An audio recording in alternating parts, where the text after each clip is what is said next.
For almost a century, the chemical company DuPont produced explosives and ammunition at its sprawling complex in Pompton Lakes, New Jersey that helped America win 2 world wars.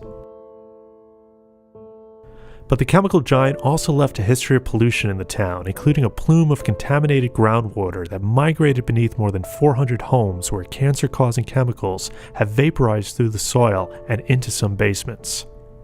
3 decades after DuPont agreed to clean it, the plume is still contaminated. Certain cancers are elevated in the neighborhood, and residents are still living with this toxic legacy. A 6-month investigation by The Record and NorthJersey.com unveils for the first time that DuPont worked behind the scenes to downplay the extent of the contamination, pushing back against regulators, and not telling the public that those chemicals could be tainting their wells, and later that they could be vaporizing into their homes.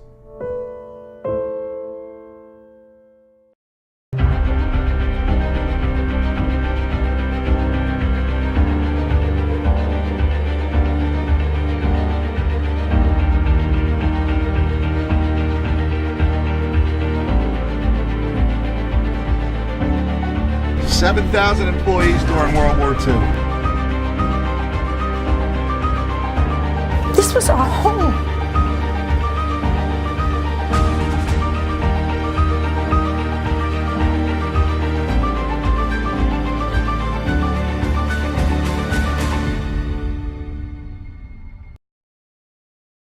I just wish that she was here to enjoy the air and her life. Children.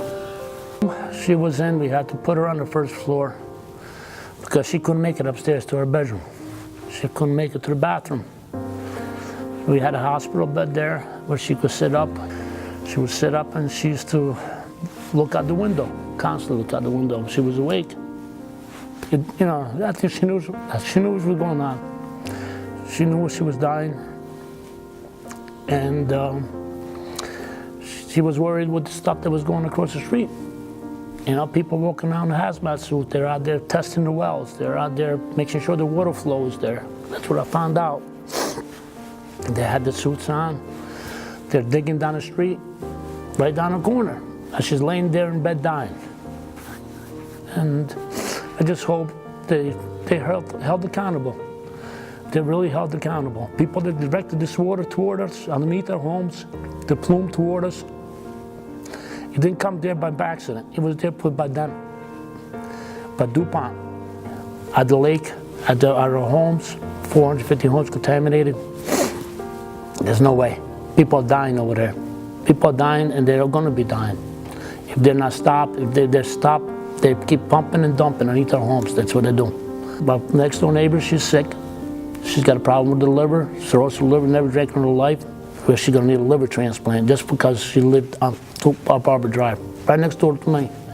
Right behind me, my friend Greg Pritchard's wife died. 55 years old, same thing with my wife died, cancer. 2 doors over, Mr. Brown, brain cancer. The last house, right by the soccer field, the end of the cul-de-sac, he died of liver cancer. His wife died of brain cancer, lung cancer. Everybody lost everything there.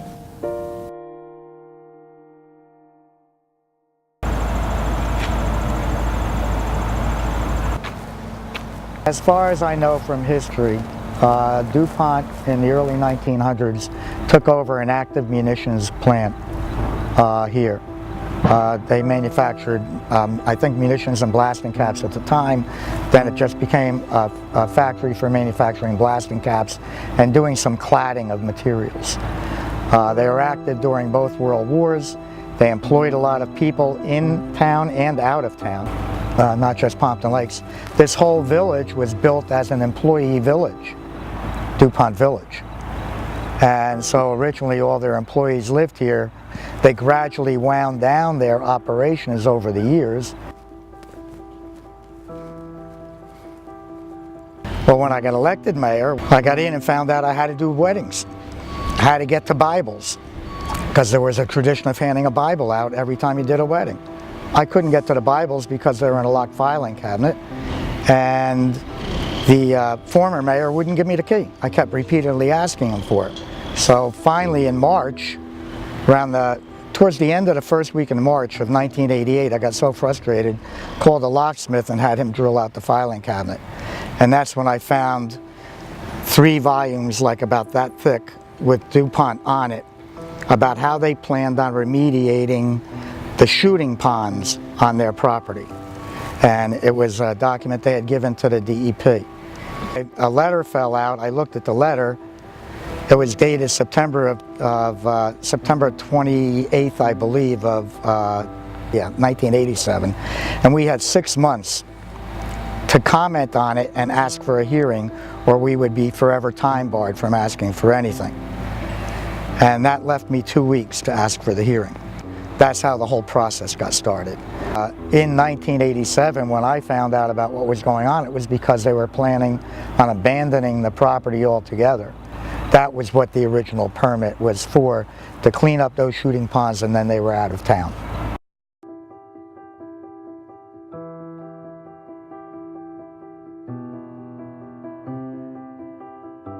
At that point, when those lawsuits were over, we were given the impression that that's it, there is no more pollution.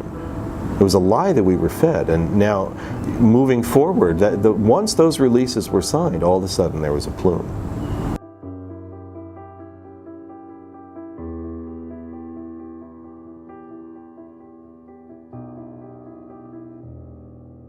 Right, so I'm going to say the boundary, as I said, was my driveway, and everything else becomes the plume. Just beyond that light blue house, that's where the line was, and then when they condensed it, it's right here. Right here. It ends in my driveway. I'm right on top of it. And it goes directly towards DuPont. So show me, which side is the flume, which side isn't? Oh, that's not. This is. Was diagnosed, and through her treatment and through her suffering, did you think back then that DuPont was responsible? Definitely. Definitely. I mean, it makes sense. I mean, her mother, she smoked, her mother smoked too, but her mother was 74 years old when she died of pancreatic cancer. She was 44 years old when she was diagnosed. She went for radiation on her brain twice, on her back, on her spine. Well, it spread from her lungs to her brain and then went down her spine. So that's why she had the bed on the first floor down here, because she couldn't walk. It was a hospital bed with oxygen.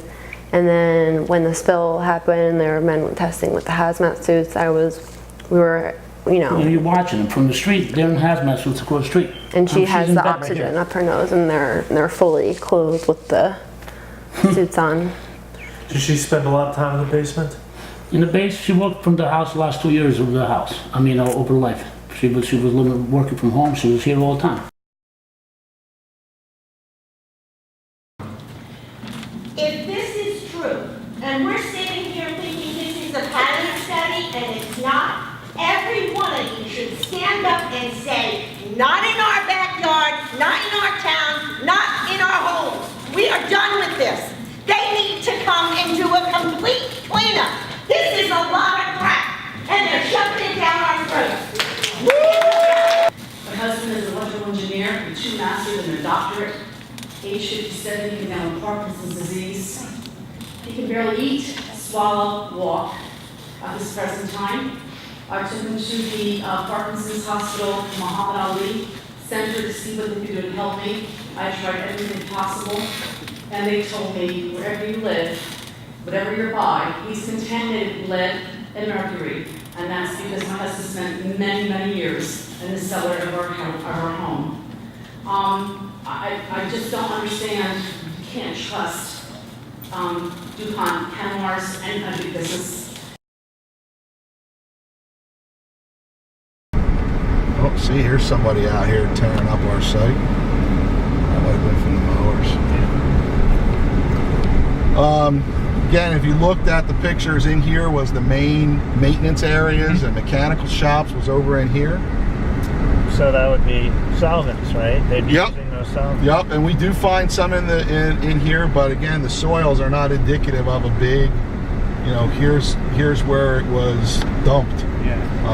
But you see all the footings in here. Over in here was mercury fulminate production. Is this one of your remediation sites? This is one of our remediation sites that was dug out. easier when there's no foliage. Well, you get up around the corner, you can see it a little bit better, but yeah, you can see it's all dug down the rock, vacuumed out, and oh, it's one of those ponds. right, it's one of the shooting ponds. On the surface, you think about dredging, it's pretty straightforward. It's an old technology, but when you think about dredging a lake that has no beachfront, no access points really, and again, you're dealing with some stuff that's not easy to deal with. So you got to be careful, and you got people living right on the lake. And again, the use of that lake is not. There's a lot of stuff going to impairing it, and all we want to do is say, look, we know we put stuff in there. It came out of our production. You know, it's from a public standpoint and our own. We'll take it out, but we want to base it on science. And we want to look at the remedies in a reasonable fashion. Brook is part of the remediation.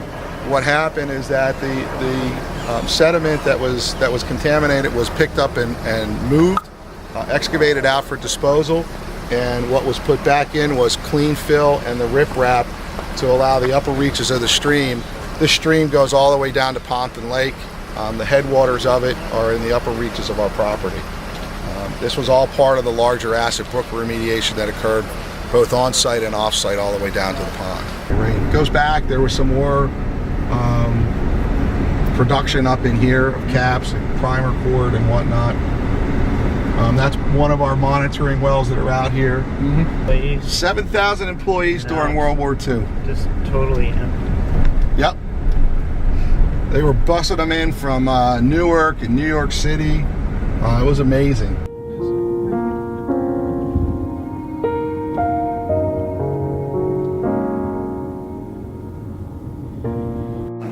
And then he was able to also tell me that it was probably some sort of cancer, but they were not sure what type until they had removed my spleen, which was swelling quite a bit. It swelled to up to 15 pounds.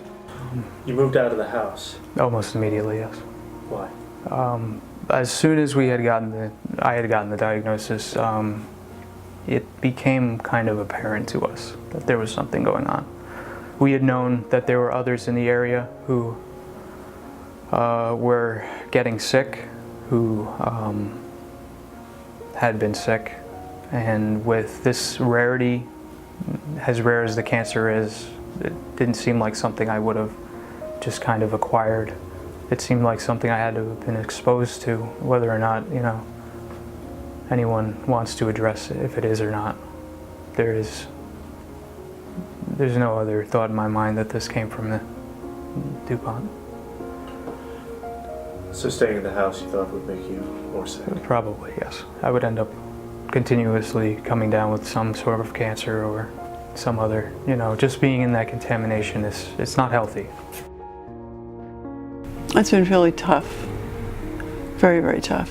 I mean, you know, we weren't sure if he was going to make it.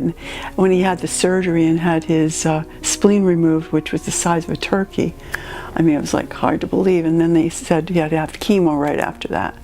And then it, you know, he went through hell with the chemo, and you know, and he's so young to have all this happen to him. 26. I mean, it's like so sad, very sad.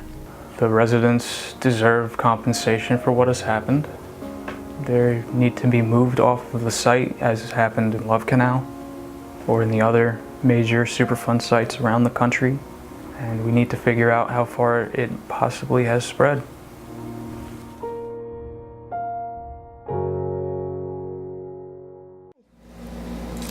And I did get a vapor mitigation system installed, but that isn't really foolproof.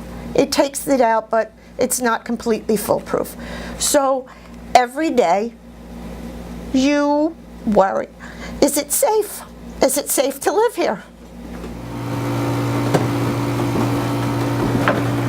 Here's the mitigation right here. In '99, I think, we decided we're going to put the house on the market. It was a big house for 2 people. My brother now decided he's going to move off. So we got an agent. We had several open houses, and every person came in. They loved the house. They either wanted to rent it or to buy it. But once they found the system in the basement, they didn't know what it was. They thought it was radon. But the agents that came in, who are not from this area, didn't understand the plume. they came in, and I remember one from Little Falls coming in, and he was an experienced one. He says, "What is that? Is that radon?" I said, "No, it's the plume, Pompton Lakes." "I don't understand." I had explained what I knew about the plume, and the couple said, "Well, think about it," and never heard back. Another couple come, once they saw the thing attached to that pimple on the side of the house, they said, "Forget it." But I often wondered, I asked the question, why wasn't the stack higher? And they said it was to code. And I'm like, okay, well, it's not going up that far. And so, yeah, it just takes the gases out and brings it into the air again. And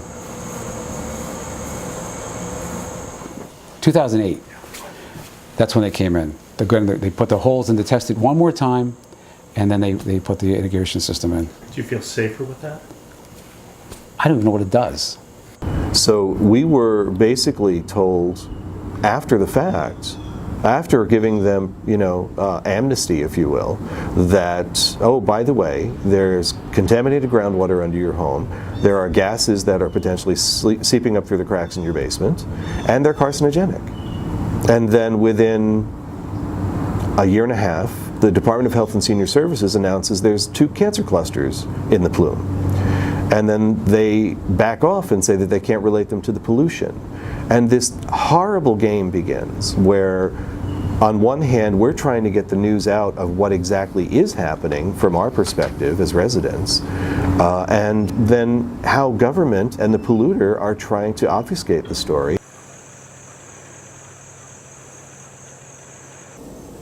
Do you think about your father, perhaps? I absolutely do. I mean, he died of, he had sarcoma on the spine. It's a very unique form of cancer. He used to drink the water from the hose, which was from the well, which was from the ground. You raised me well. Mm-hmm. Yeah, you raised me well. Mm-hmm. Yes, you did. I love you. I know, I love you too. What you'll never know is she was the Secretary of Special Services in Pompton Lakes for decades. Early onset dementia. But when I got her note to get her out of jury duty, because she got called for jury duty, they put on it Alzheimer's. She too moved here in 1971. She was widowed at the age of 38 and has been taking care of herself ever since then until she got this neurological disease. Growing up, we would come down the regular trail over here and go in, and there was actually right over here, there was a little park area, and it actually had one of those little merry-go-round things, and gosh, one of the teeter-totters, but it was New Park. And I guess it was, yeah, it's got to be DuPont's property, and that they had donated it. And there's actually a park here to play in. It's just amazing how desolate and bare. You think of all the childhood memories you had growing up here. And now it's just an abandoned field. Like I said, there's 2 trails straight up the mountain over there. Right on up, and you hung out, and you could actually hear the blasting.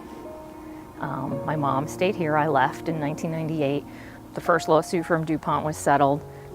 No idea, like I said, up until 2009 when I got involved. Joe Louis Memorial is right there. Joe Louis trained in Pompton Lakes. So he actually was one of the famous people who actually trained. His boxing training was in Pompton Lakes, right where the Elks Club is located. That's why the memorial got put there.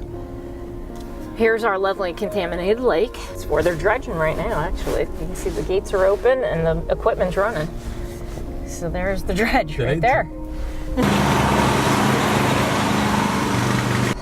We did have a hearing, and we did put our 2 cents in that they needed to stop when the kids were coming in and out of school.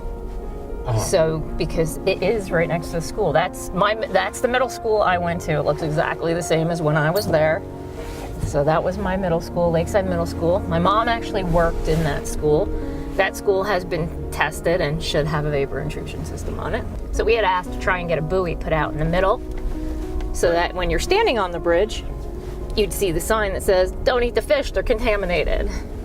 I try to keep her from growing any vegetables in our backyard or garden or anything like that. We try not to do anything in the basement of the house with her. We confine her to the main areas upstairs. It does concern me that she has this disease that there is nobody in my family that has ever had it before.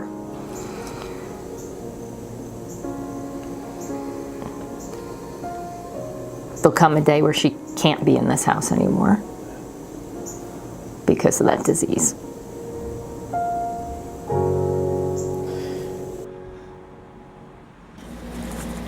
In 2007, I developed cancer. I had non-Hodgkin's lymphoma.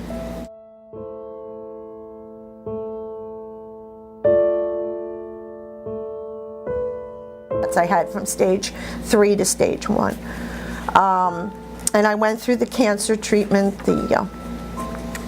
and I was in remission. And in 2008, we got the letter about the vapor intrusion. And my heart sunk, because we were lied to. It's because after we signed these, that's when we came out with vapor intrusion. So DuPont had a method there that once they got these people again, if you signed, you were done. This was our home. And they did this. And we were lied to. Lied to. And I lost all faith in the law and in our town elected officials. DuPont, I couldn't believe that they had done this to people. I love my home. I just fear it. My first few weeks at EPA Region 2, I heard from the New Jersey State Health Department about a health study they had published that documented elevated levels of kidney cancer and non-Hodgkin's lymphoma in Pompton Lakes, and that got my attention immediately. Well, I think DuPont has not distinguished itself in doing a good job in the way they handled the legacy of contamination in Pompton Lakes. There's some very serious issues, both environmental and public health issues. And it always seemed to me that the company was trying to slow walk the problem. They worked hard to pay as little as money as possible and stretch it out over a long period of time. And sadly, I think they're succeeding at that. We're dealing with a very affluent company that knows science, and they make billions of dollars every year. And someone inside the company has to take a very close look at the toxic legacy here and decide to do something differently. I think we need a new set of experts inside the company addressing this, because the old way is not working. I hope whoever is the next governor of New Jersey makes this a priority. And I think, the community members are raising very legitimate concerns, and their concerns should be looked at. What always saddened me is when government agencies would dismiss community concerns. People would say things like, well, they just care about their property value. And I would say, that's a pretty legitimate thing to care about if your entire life savings is wrapped up in your house. If you care about the fact that you grew up in a house and someone now has cancer, even if you can't exactly connect the dots, that's a legitimate concern. They're proposing to put what's called the hydraulic surcharging well. So what they want to do is drill a very long well along the bed of the railroad track.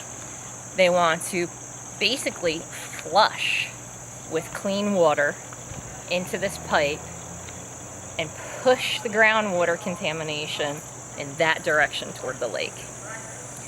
The concerns are a few. One, they haven't tested the water table around anybody's home. So when you look at every one of these houses having a basement and you don't know where the water table is below it, as you push the velocity of water through this pipe, into the neighborhood, how much is it raising up the water table under these homes? So huge concern with flooding. Huge concern with flooding of people's basements and them not being able to have any way to insure themselves.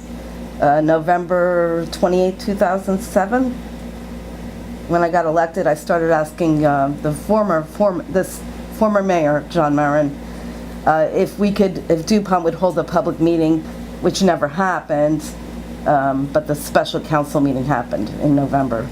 And what did you learn at that meeting? I learned that only 25% of the site was cleaned up. Only 40% of the site had been tested in 20 years. And 60%, was untouched, basically. And we had just finished this huge renovation on our house, spending almost close to, I think, about $77,000. And it was just a matter of months before we found out we had vapor intrusion. But we were very honest. We shared our results. It took 4 years, and a lot of people, didn't want to buy the house, which can't blame them. Yeah. Little kids, we lost a lot of money, which, so be it. DuPont's like it's like a child with a cookie jar in front of it. If it's not locked, if it's not watched, regulated, what do you expect them to do? They're there to maximize profit, and they will at the end of the day. Situation. The residents deserve compensation for what has happened. They need to be moved off of the site, as has happened in Love Canal or in the other major Superfund sites around the country. And we need to figure out how far it possibly has spread. Talking about 35 years now, it's 2017, 35 years since 1982, when the DEP formally announced that they had told the polluter, you have to test this and clean it up. And yet everyone keeps calling them the responsible party. 35 years, it's enough time for a baby to be born and go through every level of college, including graduate school, take on a job, have 5 kids. I mean, that's a lifetime for some people. And it's half a lifetime for a lot of the elderly people living in the town who can't fend for themselves, whose sole investment is their home. And it's been destroyed by this. Our property values are down, people are ill. In my own family, there's been severe illness that has been caused by this. So, like I said, it was one of his town hall meetings. I had been to West Milford prior and, sat there with my hand up the whole 2 hours and never got called on. So at Branchburg, I figured, all right, you know what, I'm going to get here really early. I'm going to get a front row seat. So it's kind of nice. And I sat there for that whole hour again with my hand in the air, and he didn't call on me. And at the very, very end, and he heard me go, oh, come on, again I didn't get called on. And he actually looked straight at me and mouthed, I'm sorry. I'll give you a minute. And I just outright asked. I went into the whole legacy, what Pompton Lakes is, where we were at in the pollution. We had met with Judith Inc., and we needed his buy-off on getting us onto that Superfund list. And all I got was, at that meeting, I'll follow up on it. And his following up on it was basically he went to Bob Martin, and he said, oh, well, we're up in Pompton Lakes, we're taking care of things. And that was it. Let me tell you something. No doubt. This is not a healthy house. No. We don't have a history of thyroid cancer. The cancer I had was extremely rare. Ronnie's got this. That is another thing that's 1 in a million. And now I wind up with stage 4 kidney failure thing. I know there's 450 homes involved, but guess what? Buy us out. Buy our homes, get us out of here. They should have got us out of here as soon as they knew we were getting poisoned in our own homes. DuPont should have taken every one of us out of our homes. They didn't do anything. They just offered systems. The problem is, until they clean up their property, this pollution will always be here. It's time to go, we gotta get out. I can't wait to get out. And the safest thing, obviously, is to move the people out. They should not be exposed to the contamination. But for those who don't want to go, make them whole. It's not fair what has happened to these people, their homes, their investments, their life savings in their house. And the fact of the matter is that they will always need to disclose the contamination, because personally don't feel it's going to get cleaned up. I really don't. It's too difficult and too expensive, and that it's going to be a very difficult and long haul. And it will not happen before my mother dies, and it will not happen before I die.